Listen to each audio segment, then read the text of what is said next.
Hello everyone and welcome back to the Lost Wisdom of the Grail Tele-Summit. Now my guest today is a man who has an awful lot of wisdom that he can offer to us. His name is Philip Carr-Gomm and he's a psychologist and author. He's been leading the order of bards, ovates and druids for over 30 years now, and he started studying Druidry in his teens. Under his leadership, the order has become the largest Druid teaching order in the world. And he combines this role with writing, giving talks and workshops. Philip, welcome. I'm really, really excited to have you on the Tele-Summit. Hello, Sarah. It's a pleasure to be here. Well, the whole theme of the Grail, I should imagine, with your background resonates very strongly with you. So, and I know you've got a really, really interesting talk to share with us, a really interesting story. So I can't wait to get started on it. Okay, yes, certainly, yes. Well, I'm really looking forward to it, and the Grail is a subject that fascinates me both, mythologically and I suppose psychologically as well. The resonance it has for us psychologically. Yeah. And so, and I thought the way to approach it would really be for me to share with you what I've discovered about this Grail Chapel or Grail Church in the forest of Brocéliande in Brittany, that I've been researching for a book. I've spent a number of years working on a book about an extraordinary woman, Geneviève Zetfel, who was a prophetess and a seer, well, like a sort of Nostradamus figure in France during the Second World War and beyond, and a Catholic priest who lived nearby.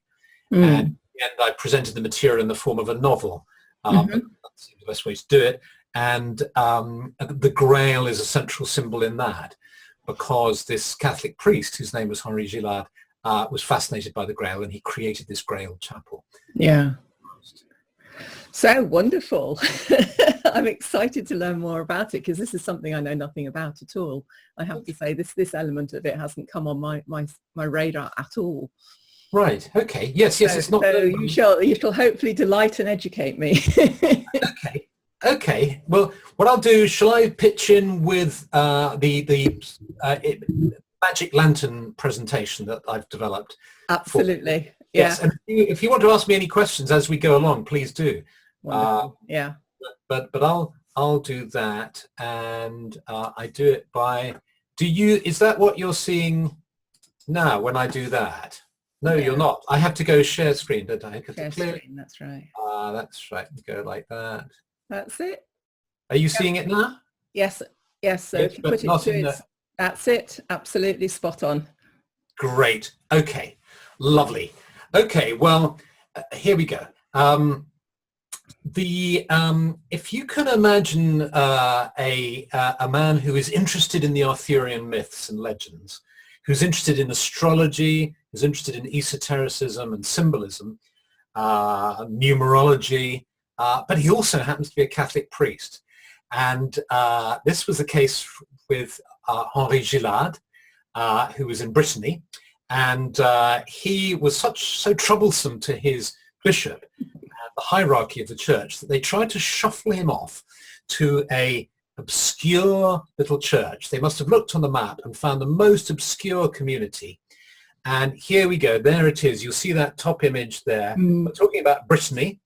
And then in the second map down there, you'll see the exact place. And it was a little village called Treorontuc, almost impossible to pronounce. Treorontuc. Yeah, but they've actually, whether they realised it or not, they've pushed him right into Grail territory, haven't they? Well, yes, because you see here in this old map, towards the right-hand side, you might see Brocéliande there, that forest that's in the just sort of below that ship at the top there, and go down and to the right of it. You'll see there's Brocéliande, a magical forest. We'll zoom in on that.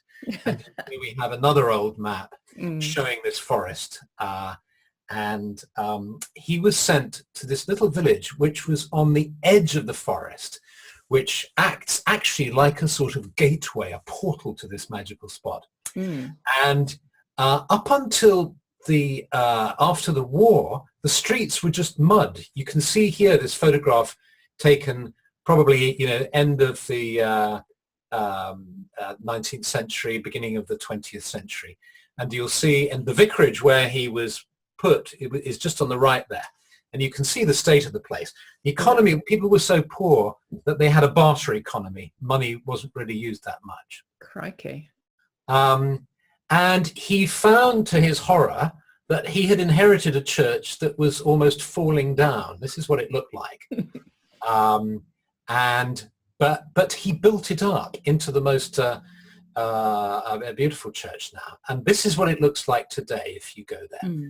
From the back, from the side, from the front there. Oh, it's a real you see there's a little, yes, there's a statue of him there. The oak trees in the foreground. And there he is, Henri Gillard. And he looks like a scholar. Yes, exactly. Yes, that conveys some of the feeling of him. And there's a sort of montage of him. There you have a couple of images of him. Again, it's an intelligent face, isn't it? So, yeah. What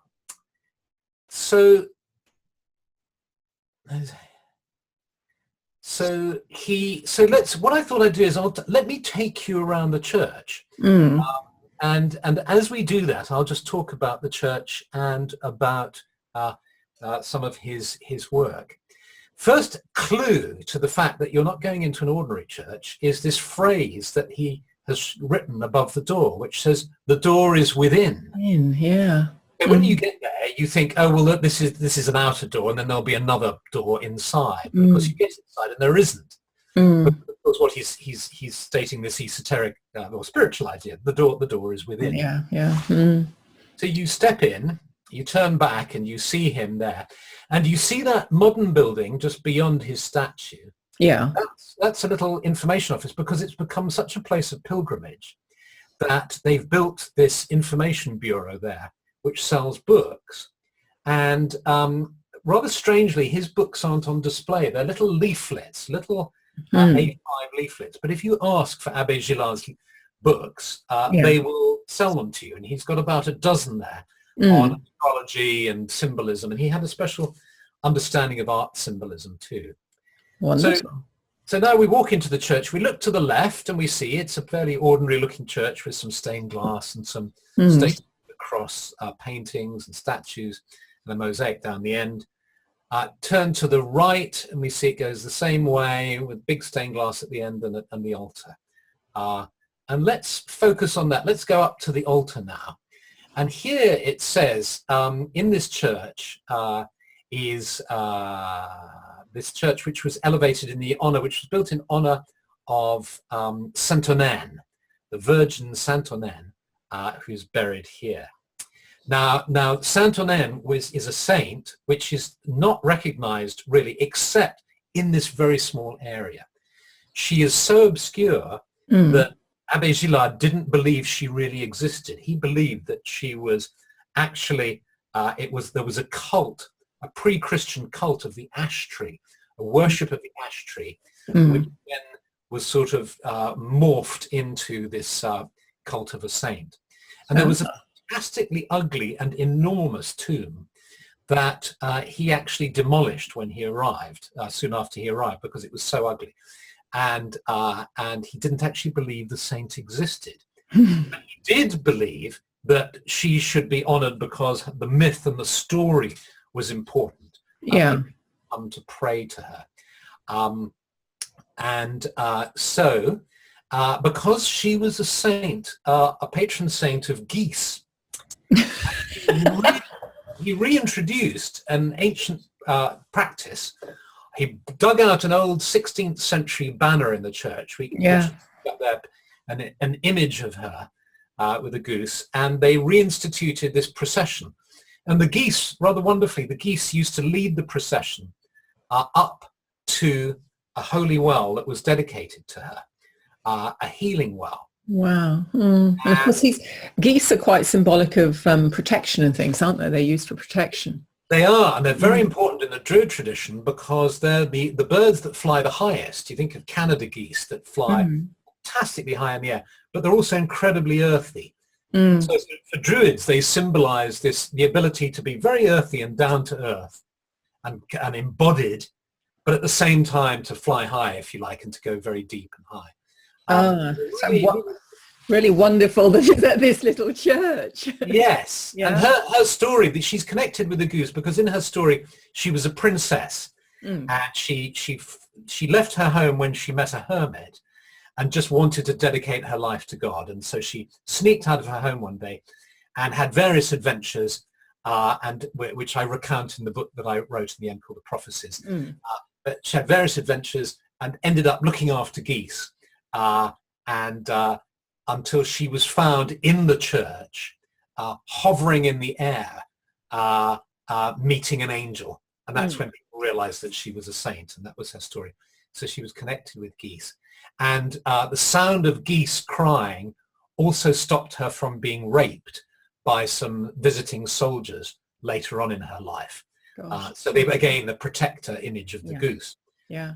So she was prayed to by women who would come, who were pregnant accidentally, as it were, or who didn't want to be pregnant, unplanned, and they used to come and pray to her. So she quite a controversial figure, you see, because people were praying to her to perhaps for their pregnancy not fulfilled, but also to protect them from unwanted predations of men. Yeah. So an important figure. And when you go there today, you go behind the church and you follow this way of the procession, and you get to this little cluster of ash trees. And just beyond there, you see there's an old ruin of what was a Roman villa where a Venus figure was unearthed in the 19th century and then lost. So this sort of symbol of the goddess, the hidden goddess, which has been called by some the Venus of Treorantürk, was actually found in that field there. Right. Walk up and you see it's one of these wells that were dug in a sort of long, almost coffin-shaped, I suppose, sort of place. And there you can see you're approaching it, and then there it is strewn with blossom. Yeah, that's gorgeous. Yes, and so the procession would lead there, and then they'd go back and have mass. So it's a holy well. Does it have any kind of healing properties? Because they often have healing properties. Yes, absolutely. It's supposed to have healing properties. It's a lovely place to visit and sit by and meditate. And when we've done retreats there, we always take time to meditate there and do a little ritual. Because rather wonderfully, you can stay in the old vicarage, which is now a gîte. So we hire it and run retreats there sometimes. Wow. So, and here we are back in the church, and here's the chapel of Saint Onenne, which he loved mosaic, and so he made on the north side, he built this chapel to Saint Onenne and put this turquoise mosaic symbolizing water. On the right side, he built a chapel to Saint Eutrope, which you'll see in a minute, and that's got red mosaic. So you have fire and water. Yeah. You see the rippling water there. And for him, all the symbols were important. The vase, the flowers, the color of the flowers, the wheat, and so on. They were all significant. We'll sort of zoom in there, and there she is, to those who love Saint Onenne. So then what he did is he was lucky because he had inherited some money. So he used his own money. Even though he'd been, they tried to get rid of him by putting him in this obscure village. He started to spend his own money, and in the end, he managed to persuade the bishop to get some money as well, to rebuild the church. But he rebuilt it with esoteric principles. He used the golden mean, and he commissioned stained glass and carvings and sculpture. He commissioned all these things, and this was all through the war. So we're talking about 1942 here. So he was very resourceful. Very resourceful. This was all happening under German occupation as well. So the Germans were actually occupying, but Brittany was strangely quiet, except over by the sea. But in this part of the world, it's almost like you didn't know that the war was going on to some. But there lies another tale, which is what I take as the subject of my book, really, the relationship between the French and the Germans, between this chapel that he was building, which in the end he got the help of prisoners of war, German prisoners of war, to complete after the war. going on in the early 1950s. At the same time, Heinrich Himmler was building a Grail chapel in Wewelsburg Castle for the headquarters of the SS. So when I learnt about this, that there were these, and they were using prisoners of war too. Oh. So when I learnt about this, this sort of mirroring, this shadowed, dark Grail chapel being built by the SS in Germany, and this light Grail chapel, if you like, being built by Gillard in Brittany, I found that utterly fascinating and built my story. Because the Nazis were, I mean, they were looking for the spear and of destiny, and the chalice and things like this. I mean, they were actively looking for it, weren't they? They were actively looking for the Grail, which is why you had that's where the Indiana Jones movies come from. Yeah. Otto Rahn was the man who was sent by Himmler to try and find the Grail in Cathar country in the Pyrenees. Yeah. And Otto Rahn comes into the book as well, and it's a fascinating story. So he commissioned this stained glass, and there you see that story I told you of Saint Onenne floating up, and with the angels appearing and the Virgin, all the rest of it. You see her being blessed and by Saint Elocan. You see her here, the soldier trying to rape her. You see the geese flying in the air. You see warning the villagers that something awful was about to happen. So she was saved. She developed a sort of foundation for the poor. You see, it says there, I give to the poor, because she was a princess. She was able to do that.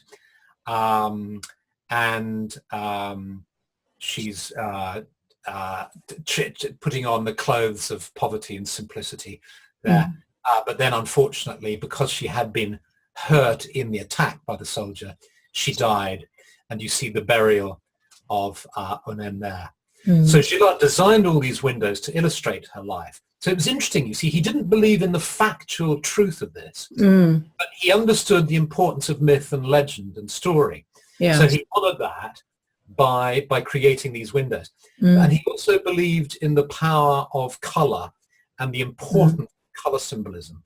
So if he was with us today, he would be telling us why, you've got a lot of purple here and so on. Yeah, because they are very beautiful. They're lovely, aren't they? And then, so those are the windows, and let's go down to the west, to an end of the church, which is where you originally would come in, down that door there at the end. And of course, the first thing that strikes you is this enormous mosaic that he had made as well. So he designed it and drew it, and then had it established there. And you see all the gold there. That stone there is the stone of Merlin's grave, which is said to be in the forest. The Arthurian legends are all set in the forest of Brocéliande. Yeah. And you might say, well, how come they're in Brittany, but didn't they originate in the British Isles? Well, there was this interesting movement of in the 6th century, the Saxon drove the Britons out of sort of Wales and Cornwall. A lot of them came across the channel to Brittany, settled there. Then the Normans came down and mingled with them and intermarried and so on. And then, 300 years later, and then 400 years later, towards the 11th century, they travelled across and were involved in the Battle of Hastings, 1066, and all the rest. Learnt all the stories about King Arthur. Then they returned home to Brittany and brought the stories with them, and sort of peopled the landscape with the stories. Yeah, it's wonderful. So there's this, it's a sort of ever-growing and changing thing. And then even up until the 19th century, people got terribly excited by this idea and talked more about the stories and the legends. And so here you have, these lions, and there's all, it's full of alchemical symbolism as well. That's the philosopher's stone there. I'm going quite fast because there's a lot to show you. But there's loads in there. You noticed there in the church these paintings. Yeah. These paintings were done by one of the German prisoners of war, Karl Reserbeck, who after the war worked with Gillard and painted scenes in the landscape. He wanted, Gillard wanted Christ's story set in the local landscape, which was, I'm not sure where this idea came from. I know, where I live in Sussex, in the village of, its name escapes me for the moment. We have the very famous Bloomsbury set paintings of Christ in the Sussex landscape. And that was around the same time. And so Gillard, during the war years. And so Gillard did this. So these are local villages. And this image, believe it or not, of Morgane from the interesting, can you see the cursor that I'm using? Yes, I can. Oh, you can? Oh, that's marvelous. I can point things out. I didn't realize. That's great. So here is Morgane from the legends of the Arthurian legends. So you see what he was doing. He was doing something quite controversial. He was bringing the Arthurian story into Christ's story, which was controversial. His bishop didn't like it. And believe it or not, in the 1950s, this image was scandalous.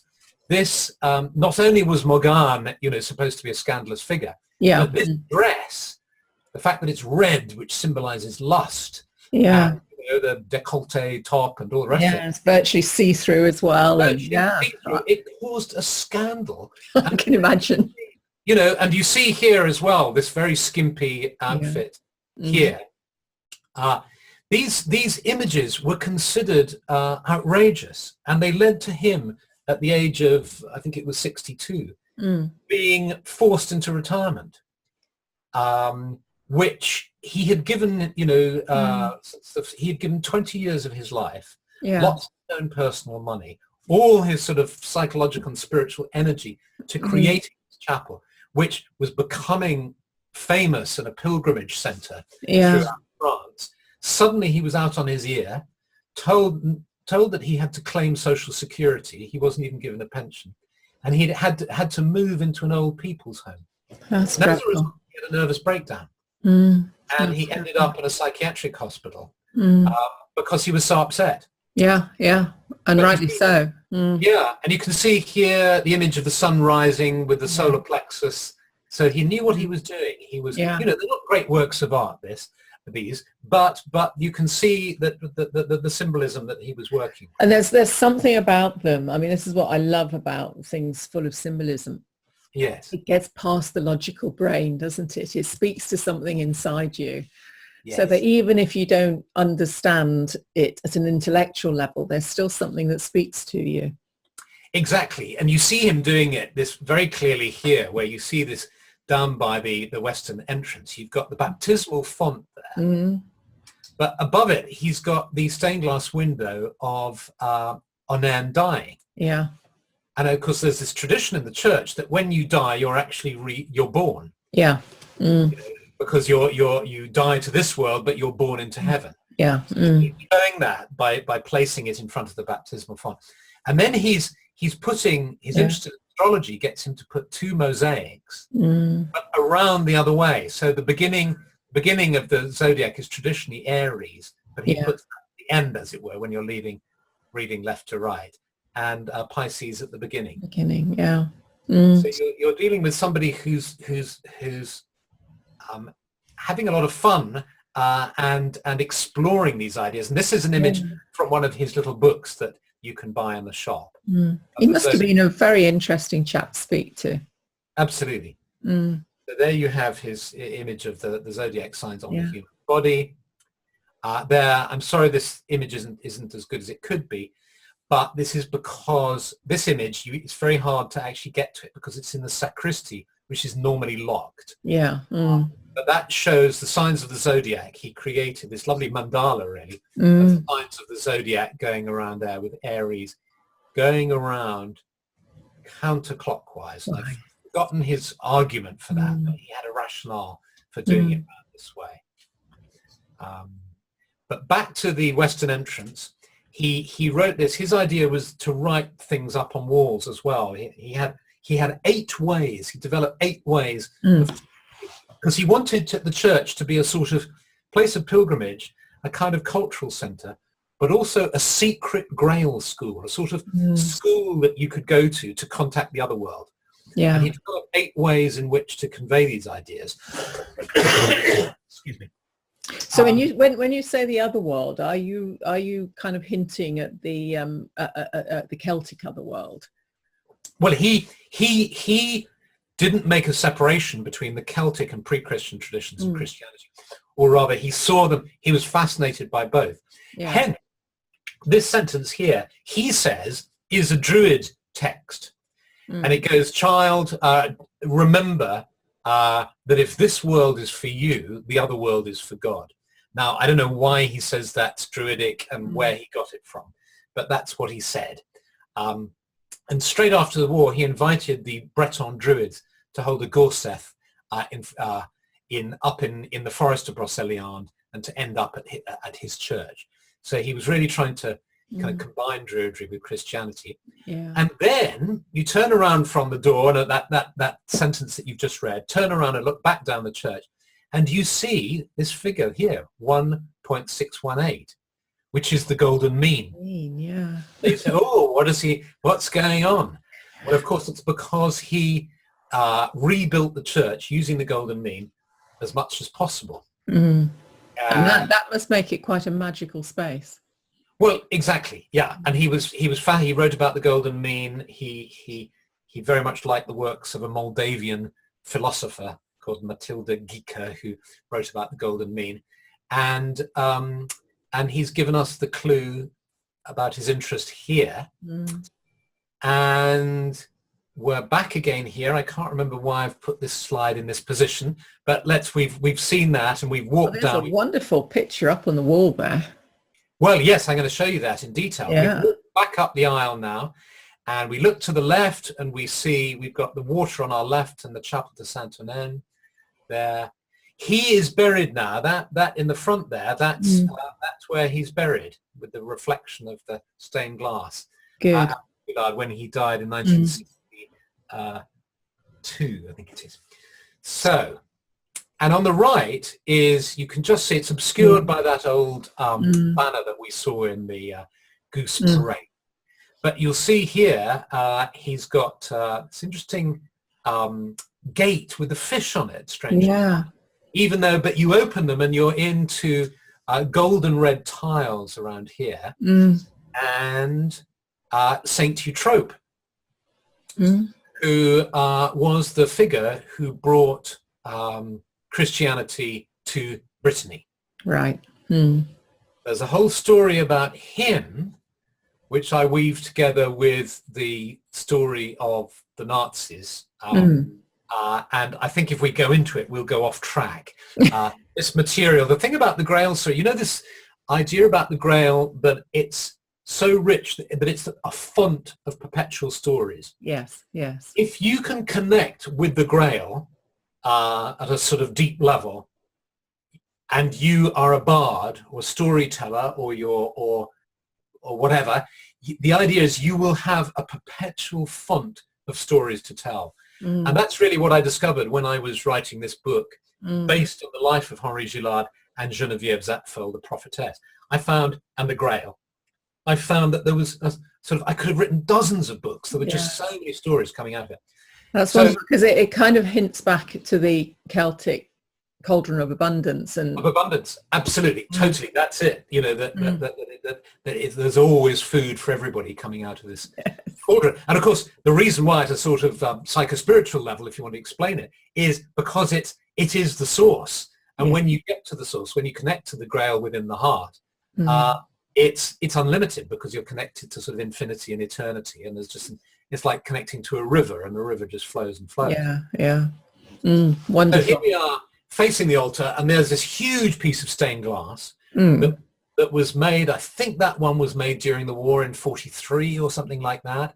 And so it's rather extraordinary to think of all these sort of bombs raining down around Europe, and this incredible sort of clash between good and evil, if we could say that, or two forces. These two Grail chapels being sort of activated at the same time. Yeah. And meanwhile, a stained glass maker in Rennes working away on this. And I mean, the colours in all of this stained glass are extraordinary.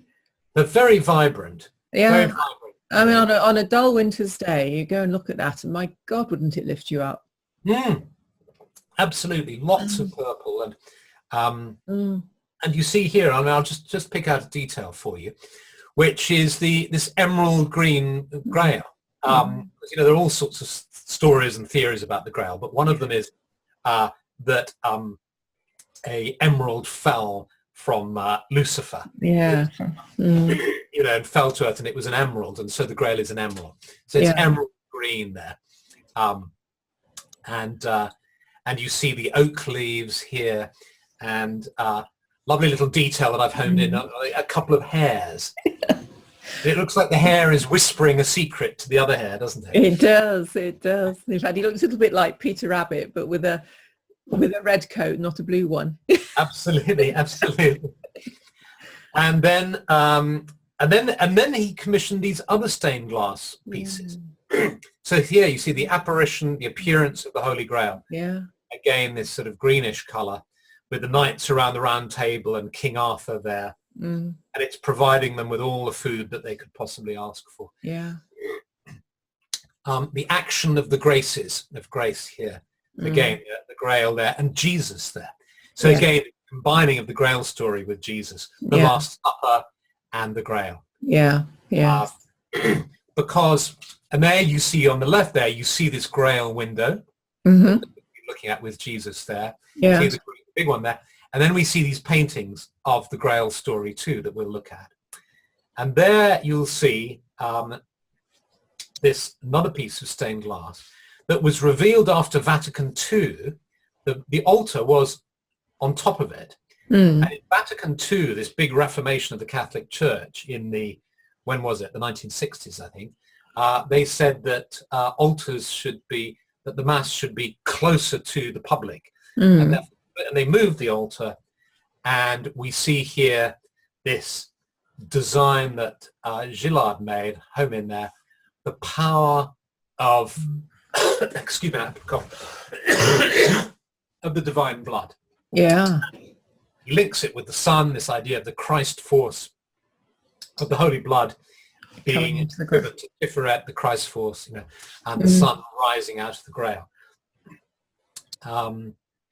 And then around, we'll just have a look at the paintings. Again, they're not great works of art, but they do show. Here's Saint Onenne. Again, he's given a sort of Grail feast image, but with Saint Onenne there as the young girl with her mother and her father like the Grail king, if you like. And this is just before she sets out from court and runs from home because she wants to be with the hermit, Elocan. Yeah. And then the story starts, and then she becomes a saint. Yeah. Here we have an image with dragons and the Morgane, the scandalous figure of Morgane, who incidentally the local teacher posed for this. And so again, this was a huge scandal in the village. Why? How could a vicar, a priest, get the local teacher to dress up like this and be painted by a German prisoner of war? Wow. Leading to his expulsion and retirement and forced retirement and nervous breakdown. You can see how in a small community, I mean, in a large community, it would set tongues wagging. In a small community. Absolutely. So we have sort of more stories from, and here we see in Brocéliande, you can go to Merlin's pool, the Fontaine de Barenton, which is a really magical pool where you could drink from and also gaze in. It has natural bubbles that come up due to the mundane explanation is the bubbles of gas. The much more interesting and fun explanation is that this is a system of divination. And you go to the pool and you say, you know, when is the war going to end? In how many months will the war end? And, you know, 4 bubbles come up and you say, oh, the war will end in 4 months. Or, you know, will I marry within the year? Will I meet my husband to be or bride to be? And then the bubbles give you the answer. And still visit that.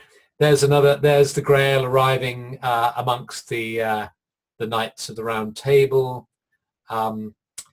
And then here, rather interestingly, was a cross that was in the church, just outside the church, and Gillard removed it And, it gets rather complicated here because you wonder why, really. And there are questions to ask, like, why did he remove the tomb of Saint Onenne, even though there wasn't a body there, and it was ugly, but was that the right thing to do? Why did he remove this ancient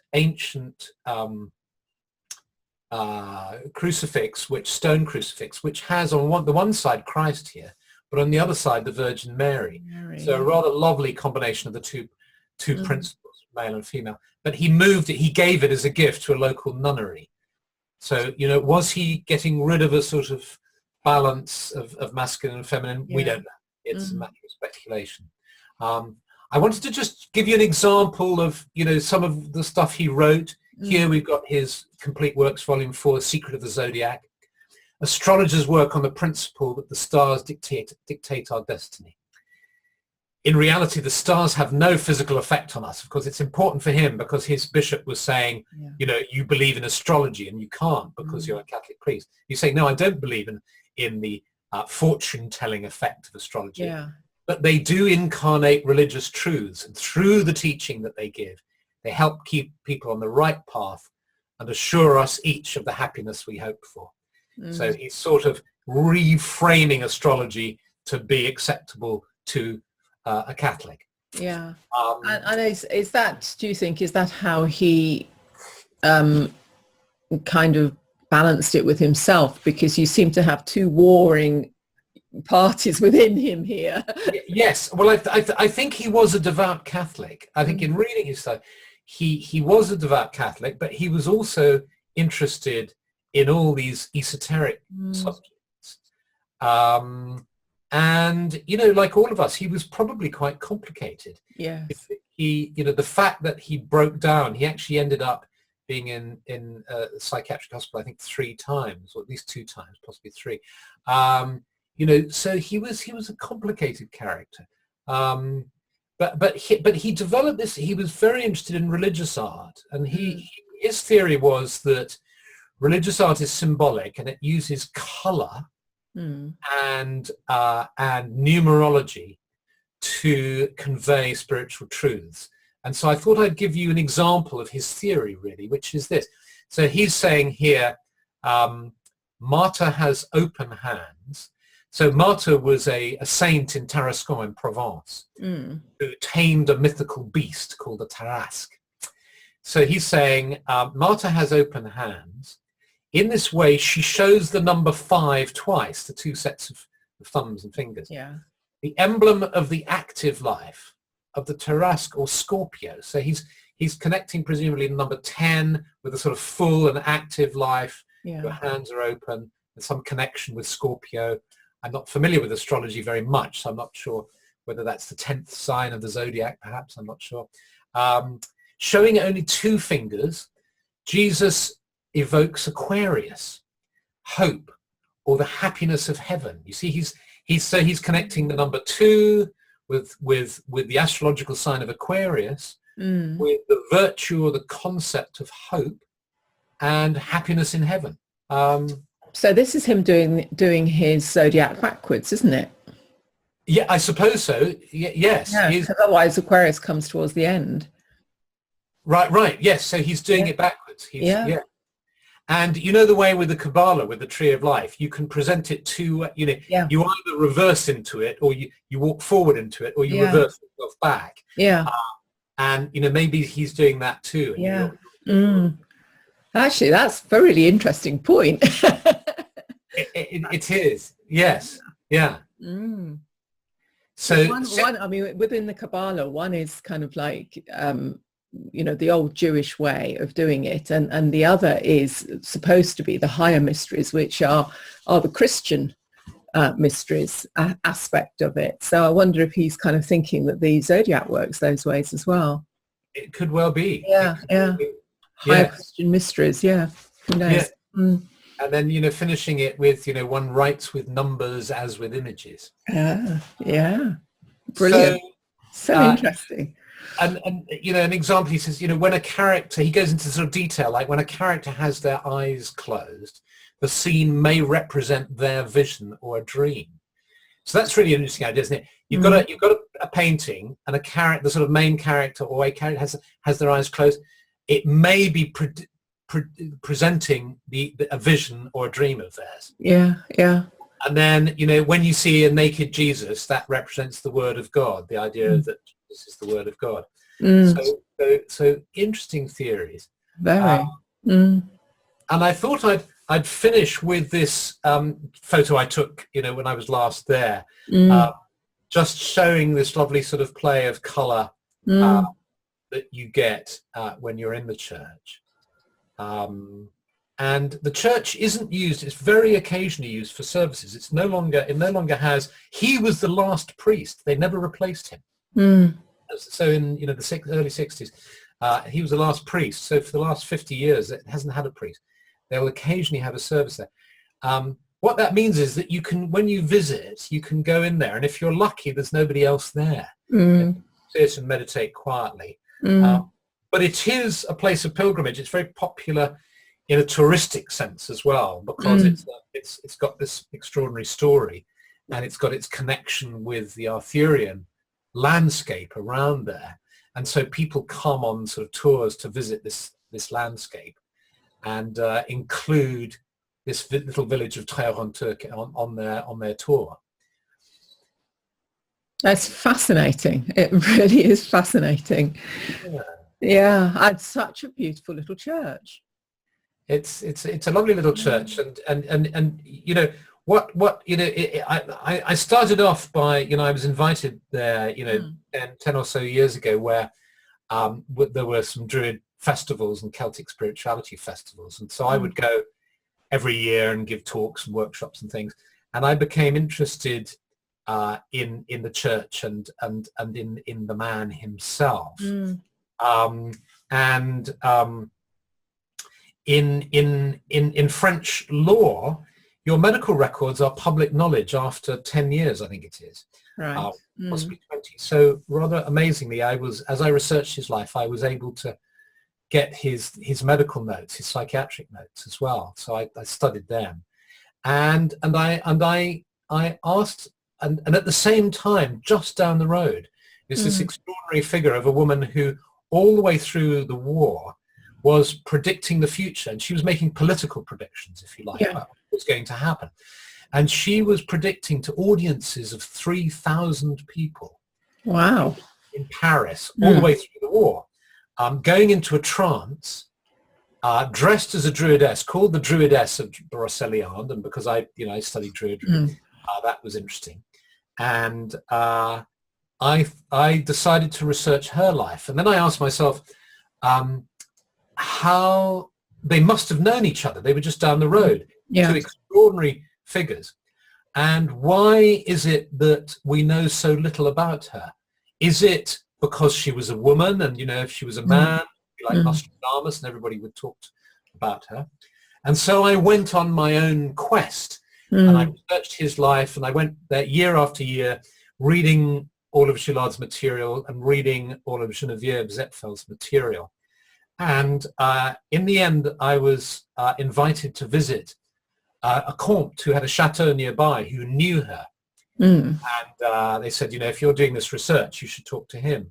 And I was driven there one day and dropped off, and I went to see him, and there was this crumbling chateau, you know, this beautiful place. And he showed me around, and I asked him about Geneviève Zepfel, and said, what can you tell me about her? And he said, well, you know, of course, that she had a lover during the war who was a Luftwaffe pilot. And then he told me something that I won't tell you, because that's in the story. It would spoil the story of the book. Right. It was such an extraordinary story that I couldn't not write the book.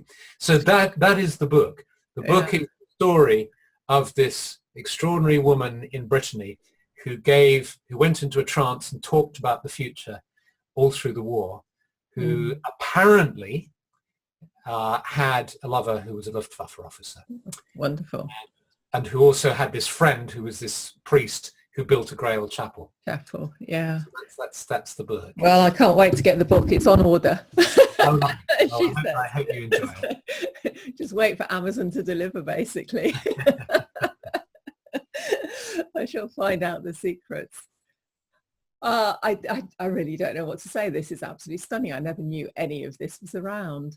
It's amazing. It's not well known, is it? It was just through the Druids that you found out about it. Is it this place? Yes, I was you know, the area of Brocéliande, this magical forest, is quite well known in France as a place of Arthurian myth, legend. Not so well known in the English-speaking world.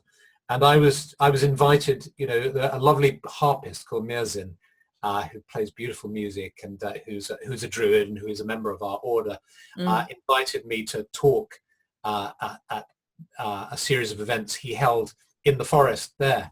And that's how I got to find out about it about 10 years ago or so. And gradually it sort of magic worked on me, and I ended up researching it and writing the book. Yeah. Because it feels very magical, just even through the pictures. You can sense that there's something that's been imbued into the space.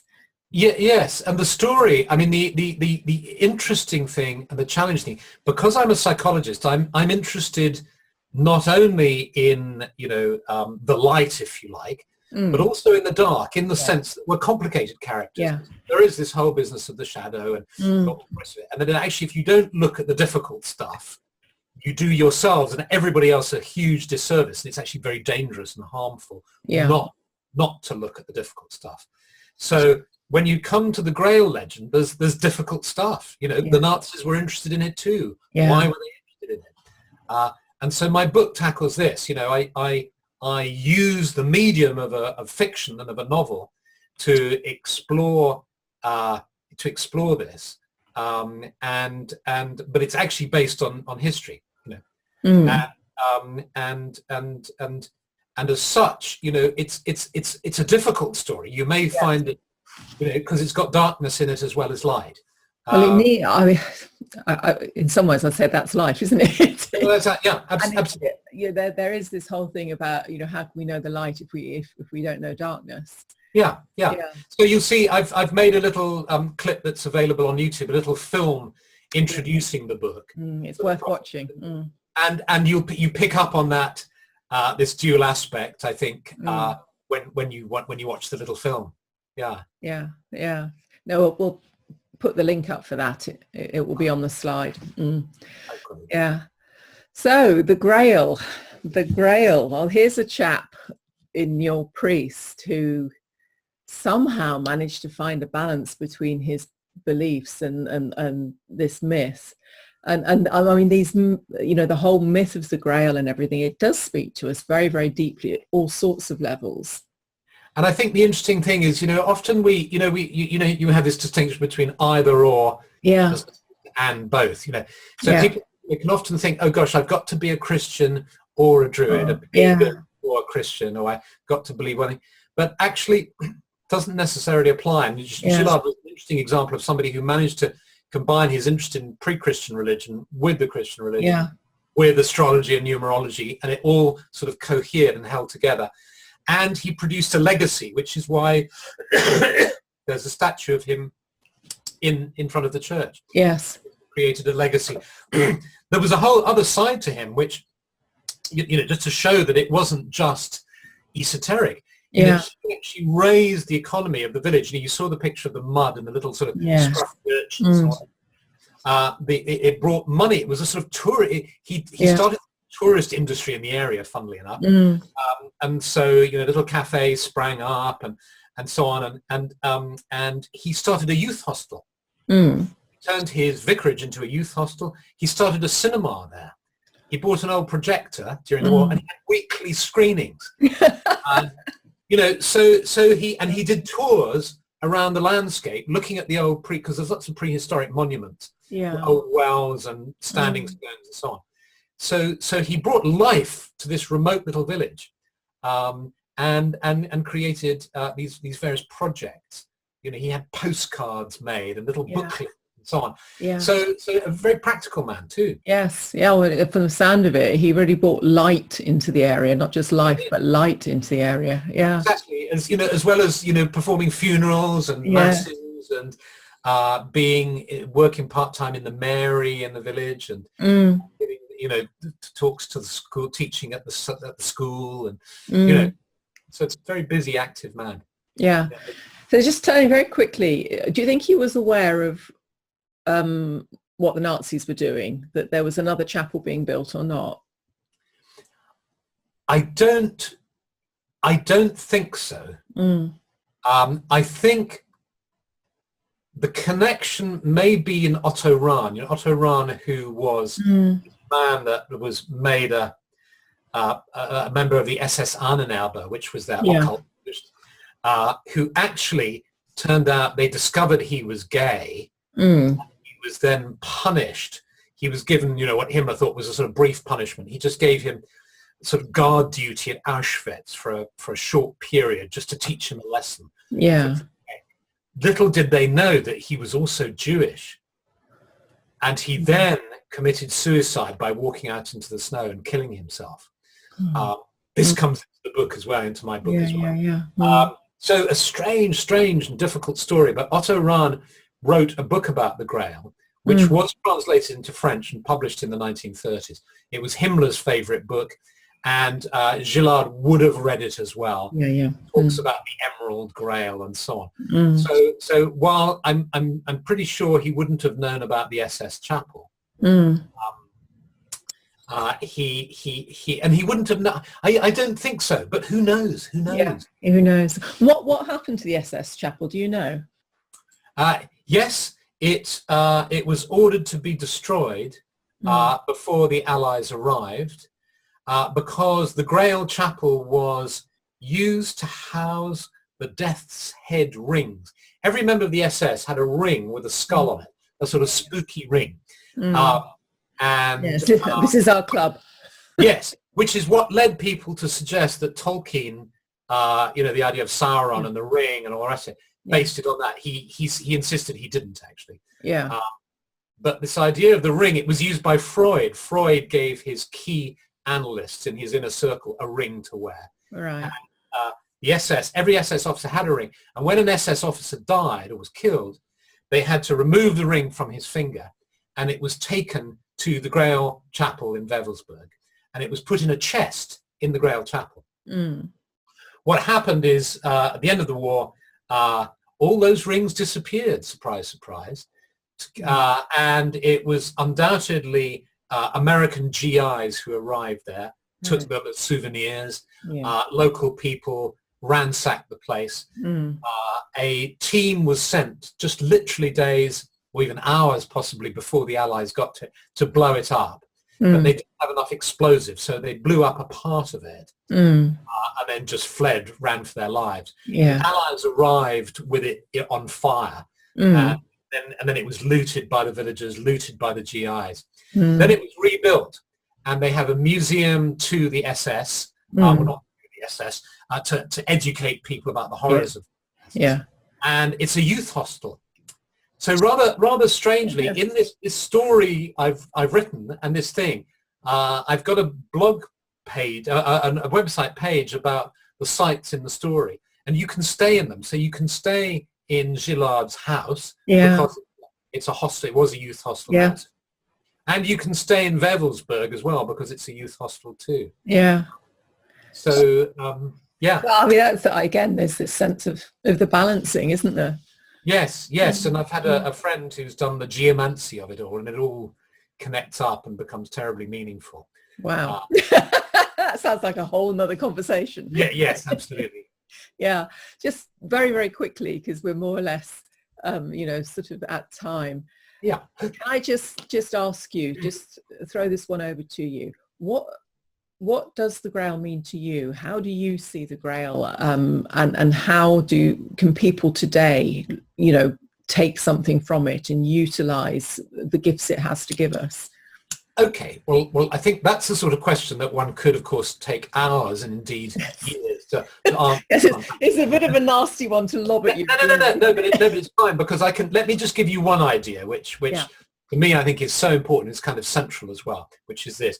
When I was studying psychology and psychotherapy, I stumbled upon the work of a psychologist called Richard Cowan, rather a nice name, and he had done a study of self-actualized people, highly effective, creative people, fulfilled people. And he found a whole array of characteristics that they shared.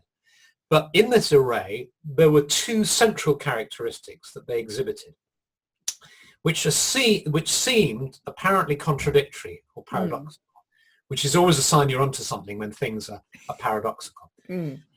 These sort of people who are highly effective and creative, tend to be very open, but also very focused. Yeah. Able to be completely open, emotionally, intellectually, curious, but then able to be absolutely focused to achieve their goals. And as I read that, I thought, oh my God, here it is, the chalice and the blade, the Grail and Excalibur. Yeah. And so for me, it's a sort of central guiding idea in how I conduct my life, and particularly how I deal with my creativity and my sort of the work that I do.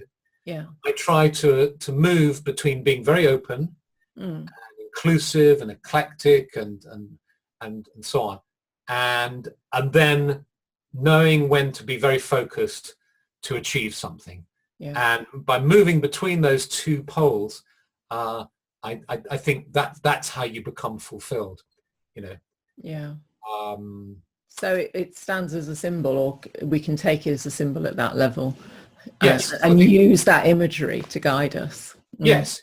Use it. And if you think, you know, we were talking about the Grail as this sort of source of perpetual nourishment. Yeah.